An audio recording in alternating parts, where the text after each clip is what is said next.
Hey, it's Pastor David. I'm here with our Thursday at 3 update. And today I want to talk about one of our core values. Back in 2018, we gathered a group of leaders from the church and put together a vision statement and a strategic plan. And we actually began to execute on that plan, accomplish a number of the objectives until, as you know, a little thing called COVID came along. About the same time, we were going through some intense denominational conversation about who we're called to be as a church, and things have changed. We've talked a lot about that.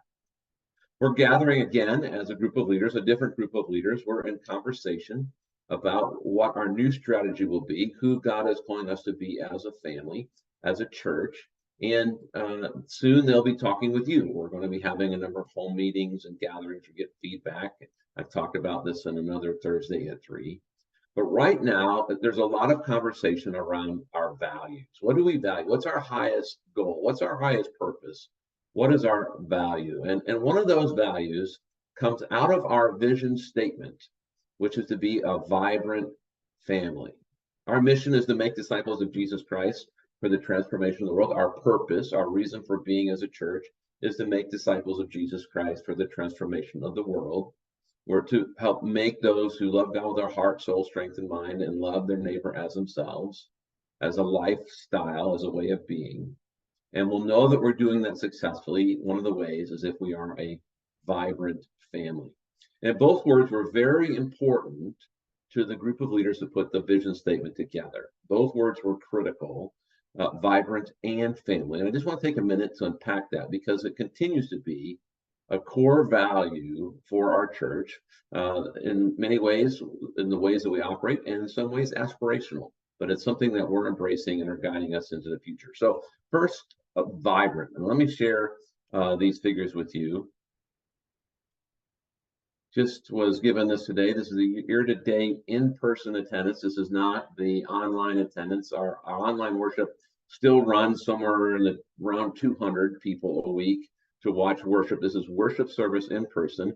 And what you'll see here is that over last year, year-to-date, we're about 40 people more in worship each week than we were last year, year-to-date. And clearly, 2021, as we were really getting out of COVID, almost 140 more than 2 years ago. So there's growth in our worship attendance. And we know it doesn't look like it looked like before COVID. We know that attendance patterns have changed, and we know there's 200 and some computers, could be more people, families maybe, logging in to watch worship online. All of us do this as we travel or have something come up. But in person, in the pews, we're about 40 people more, or about 13% higher year to date than we were last year. So that is a sign of growth. That's a sign of being vibrant. Of course, worship attendance isn't just the goal or the only thing. We're here to make disciples, of which people in the pews is just a part. It's just one little metric of that. We would also say, how are we doing in being Christ-like servants? How are we doing in mission? Missions is another value in this place of our church. And so how are we doing with that? And actually, we're doing really well. We're doing almost every mission that we did before COVID, and we're doing the ones we're doing in a greater way. We have a record class at Jobs Partnership. We have Family Promises back after being shut down through COVID for a number of years, and we're doing that 4 or 5 times a year as we do for lots of volunteers. Our Killarney Elementary Relationship relationship to the school is stronger with more participants than it has been ever before. We're still going on multiple trips. Youth went on, I think, 5 different mission trips last year. And so just a number of things are showing that we are as engaged in mission and service as we have ever been. Also, another way of checking vibrancy would be small community groups, Bible studies. And we actually have had over 30% growth in the numbers of folks in small community groups since last year. So we are growing. There's a vibrancy to the family as we continue to head into a new season. And that's a continued core value. The second word is family. And we chose that word very intentionally. You know, the Bible has a number of different ways of talking about the church. It talks about it as the bride of Christ in Ephesians. To talk about the intimacy between Jesus and his church.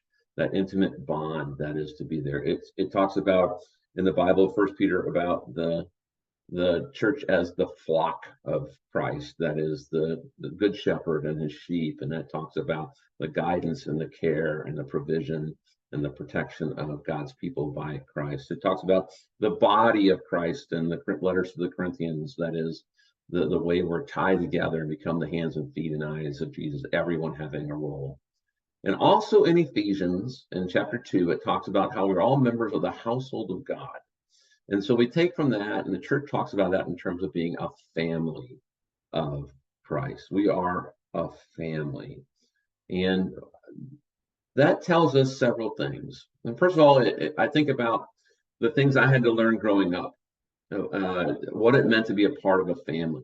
Part of my growing up and education was learning to live as a part of the family. When you're a baby, an infant, toddler, everybody takes care of you. But as you get older, you become a teen and a young adult. And now even as an adult, I continue to learn new ways of being a part of a family. My role in the family has changed.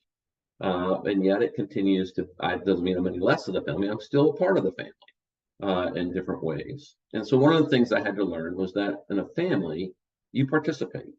And you participate in the family activity. I didn't, as a teenager, just do what I wanted to do and forgot all the rest. I didn't just do all the fun stuff and left for all the others, let them take care of that. I had to participate. I had to participate in the care of our house and in the chores and the care of the family. I had to participate in bringing my gifts and talents for the good of the family. I had to participate in helping our family accomplish some of the things we needed to do to survive. And so the idea that church is a place, the idea of church as a family speaks against this idea that I come, I sample, I check out what I want to do. I take this program here, I go to this church, that program there, I go over and use this program there. That's not being a part of the family. That's being a consumer. And so the leaders of the church were very intentional in saying, we're not a church of consumers. We're a family. We all have a participation role to play for the good of the family. And that changes over time with our age and with the age and different situations in our life we go through. But we're all a part of the family and we all participate in that. It also means that as a family, I had to learn that I am involved in the care. And that's really of others. That really has come home over and over and over again. I'm in this season where my kids are leaving and my way of caring for them has changed. I'm still caring for them. Nobody told me that in parenting school.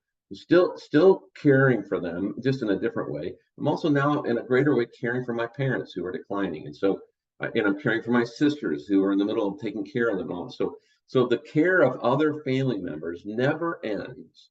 It may change, but I'm not exempt. It's not a solo sport. It's not something I come, sit in the pew, go home. When we say we're a family, we mean that we're going to try to take care of each other. We're going to look out for each other. We're going to do life together. I'm going to participate in the way the church family operates, in all of it, and its upkeep and care and participation with it, not just the fun stuff I want to do. I'm going to participate in the care of others. And I'm really happy to say we have some excellent lay ministers in our church. Every week, our pastors, we get together with Donna Albert, who's leading our lay ministers, and we talk through all the different people that have asked for care and the prayer requests each week. And we have several dozen lay ministers who are going out and caring for somebody in the family.